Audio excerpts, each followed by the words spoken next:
Jack Doherty has finally been confronted. So our boy Jack decided to go on a podcast with George Janko. Now, if you don't know George, he's basically a guy who is really into God, and he's all about being like a good Christian and stuff like that. So naturally, he decides to confront Jack on his OnlyFans pimping business. If you don't keep up with Jack, basically he quote unquote manages a bunch of OnlyFans girls, and he takes a percentage of their money, essentially just pimping these girls out. And some people even say that Jack sort of gets these girls hooked on OnlyFans at a very young age, like as soon as they turn 18 and stuff, and he basically like exploits them a lot. But obviously he disputes that fact, of course. But in my opinion, in general, he's just a slimy douchebag. You've probably seen the tons of clips of him going around just harassing people, treating his friends like trash, and just being an all-around douchebag. But anyways, let's check this out, see what Jack's defense for all this stuff is. Also follow me on Instagram and let me know anything you want me to talk about. I noticed that you manage girls. Is that true or no? Yeah. And managing in their OnlyFans? Yeah. And like kind of all around too, but like, yeah, I mean, I help like blow them all up on social media, and they make money on OnlyFans and honestly all platforms. Like, I just feel like it's a grimy world, bro. Like, I'm assuming these girls are selling goods. Yeah. I mean, like, in no disrespect, this is a version of pimping. You're pimping these girls out. You don't think that's attacking your heart in any way? No, because at the end of the day, they all, you know, they already like want to do what they're doing, and it's just like I just actually make the money doing it, because there are so many girls that actually do OnlyFans and make, you know, $0 and stuff, and they're doing it all for what, you know?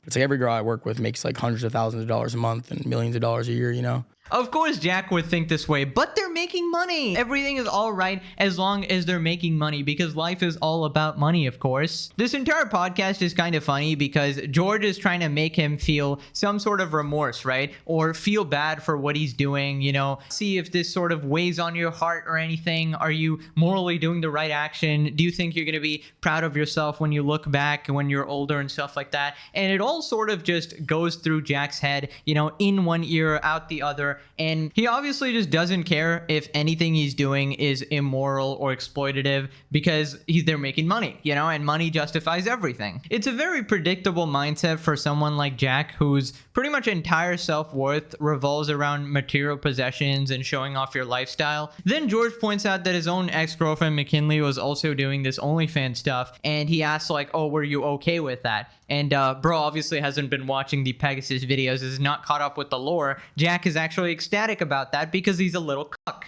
Do you think that it's like affecting your heart that you're pushing these women in a industry, in a realm that is not gonna I wouldn't end say well I'm for pushing them to like do it, and I don't think it's not ending well for them. Like did your girl do it, right, or no? Yeah. Was she doing nudes? Like not like showing her actually, like not like actually showing her. So like that in its general, like how did that make you feel? That like your heart was like, that's my girl, but she's also doing those pictures. Was she doing that before she met you? Nah. We were together for like 6 months before we started any of that. Okay, so like let's just stay there. Like how did that feel with you? Like were you like, you no jealousy in your heart of like, hey, that's no, my like it was like it was like on like I don't know, like we both were. Well, it wasn't You just think of it as a business. Yeah.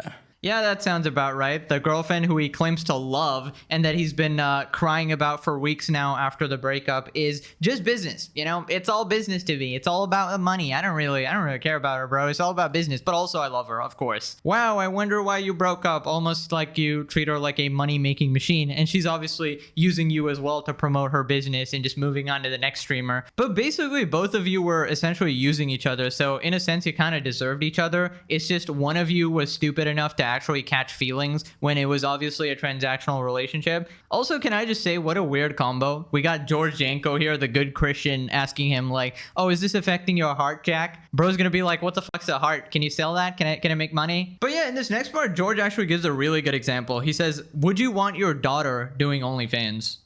I think it just gets tough in these type of industries, bro, because like it weighs on you, and you might think it's not weighing on you, but I think it. Like for example, would you want your daughter doing that? Probably not. No. So then, how could the mother of your daughter, for example, your father set a good example for you. You modeled after your father. He went from building roofs after roofs, putting a roof above your head, and now God willing, whatever the relationship between you guys happen, it's in God's will. But like, say you marry her.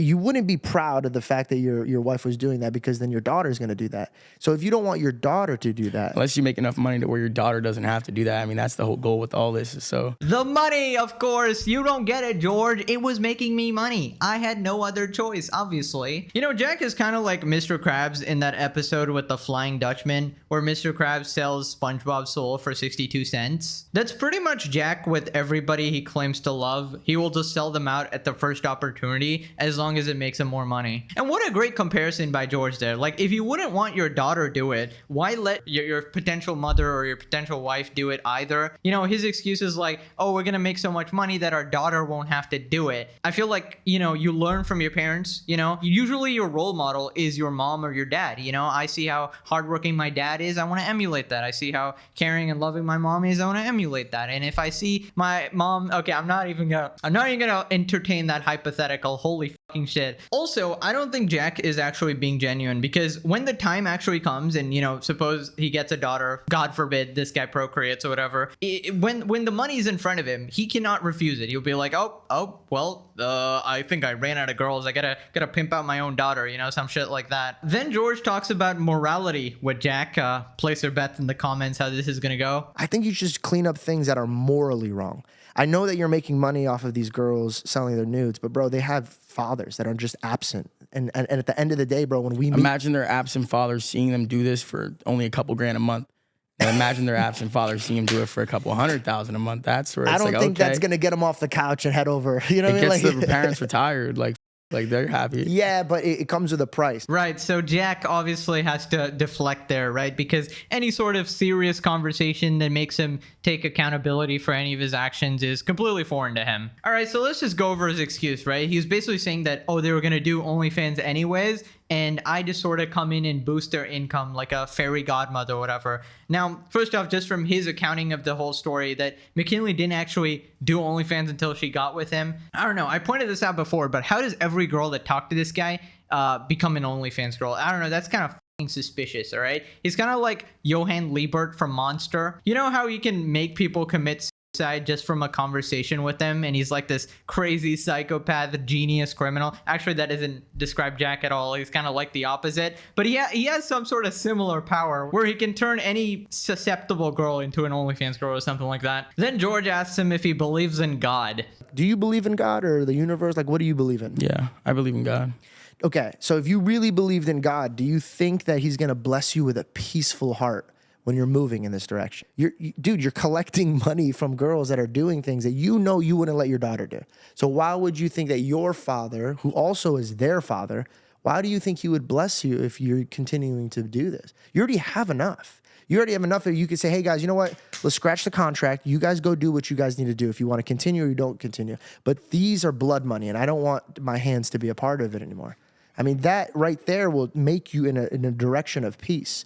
And then from there, if That you was just stressing the out. I'll be like, God damn, like all these bills are adding up. Like, All right, so Jack is basically admitting that he's not really competent enough to make money any other way. And Jack definitely seems to be like a victim of lifestyle inflation, because he seems to, like, as he went and earned more money, he just started spending more and more, that to the point where that increase in money didn't even really matter because he's too stupid to actually save. It was then George asked Jack to, quote, set the women free. And I really do think it starts with setting these women free. setting them free is crazy. That sounds fucking insane. If I have Setting to them free. Oh yes, here you guys go. I'm so sorry for holding you multi-millionaires captive, as if I'm such a bad person. They're not being held captive. They all love this shit. I'm not saying you're holding them captive. They're like, oh yes, like they love money. All these girls love money. They love clout. Like they love this. But why don't you be the guy that teaches them that that's not what happiness is about?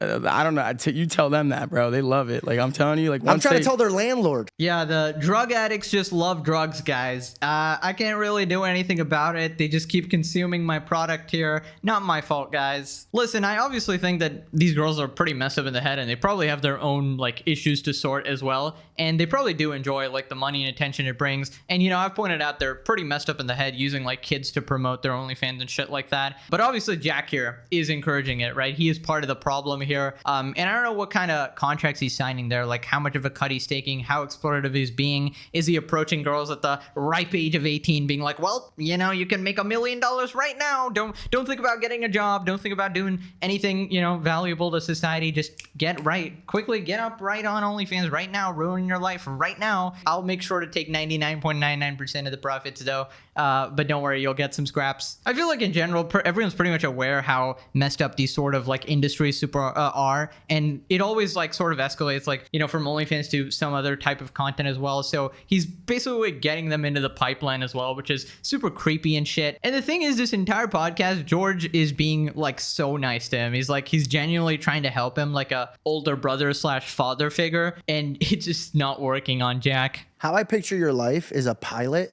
just flying head down and then like, no, yo, bro, pull just over. And you're like, no, I got a parachute. And I'm like, no, dude, like, we got to land this. You're like, no, I got a parachute. It's fine.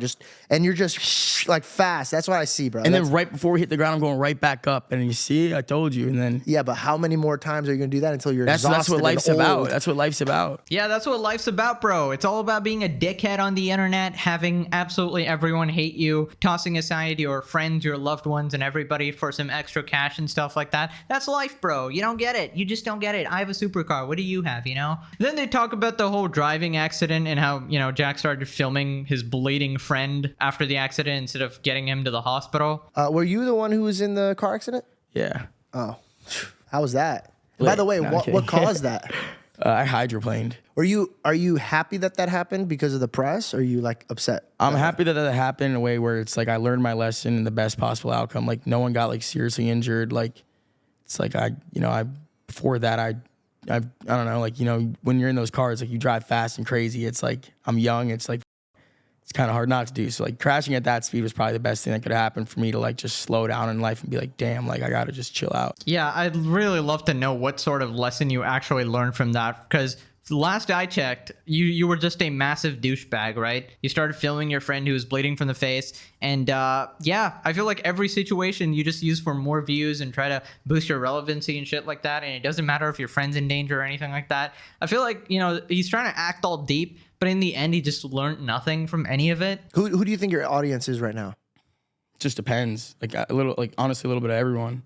Like every age, I feel like. Everyone, huh? Everyone under the age of 7, maybe. Like, no grown adult is watching this broccoli head ass. So if you don't mind me asking, then why do you care? If your outcome is like, yo, I'm just going to cash out. That way my bloodline never has to worry about bread. Why do you care? Because I feel like it does weigh on your heart. I feel like you care, bro. I think you're an empath. Yeah, I mean, I don't want people to, like, see me as a person I'm not. You know, it does hurt, like, people judging me off, you know, videos they see online. But at the end of the day, it's my fault for, you know, doing it in the first place. But yeah, I want people to see a side of me that not everyone gets to see. Like, I'm very different off camera. Okay, so he's like very different off camera, apparently. I mean, I don't really have any evidence of that, so I'm just going to assume that's not true, because every single thing I've seen on this guy, granted, it is on camera, otherwise how would I see it? It's just insufferable, right? And now he's crying that he's getting judged by the internet or whatever. I mean, nobody uploaded that shit but you, man. Like, you gotta deal with it. And I don't mean to bring this up, but it's something I have to. There was a report that she said that you threatened her. Yeah, I mean, I never threatened her. Like, we, you know, couples fight, whatever. I never threatened her. I threatened her little Maybach, all right? But, like, it wasn't that deep. I shouldn't have done it. You know, that was my fault. Wait, so did you threaten her or not? I didn't really get an actual answer. He's like, no, I didn't threaten her, but also, oh yeah, my bad guy. So you did? Because I don't know, she called the cops on you, bro. That's not like a normal thing somebody does. I also looked up a lot to like Jake and Logan Paul and stuff. Like I could tell, bro. I literally saw it from a mile away. Oh my God. Of course he was a Jake and Logan Paul fan, bro. Now it all sort of makes sense why he's such an enormous turd. It's like Jake and Logan Paul, you know, had a baby and they produced this piece of shit. Anyways, that's pretty much it. Click this video or you have to get Jack's broccoli ass haircut.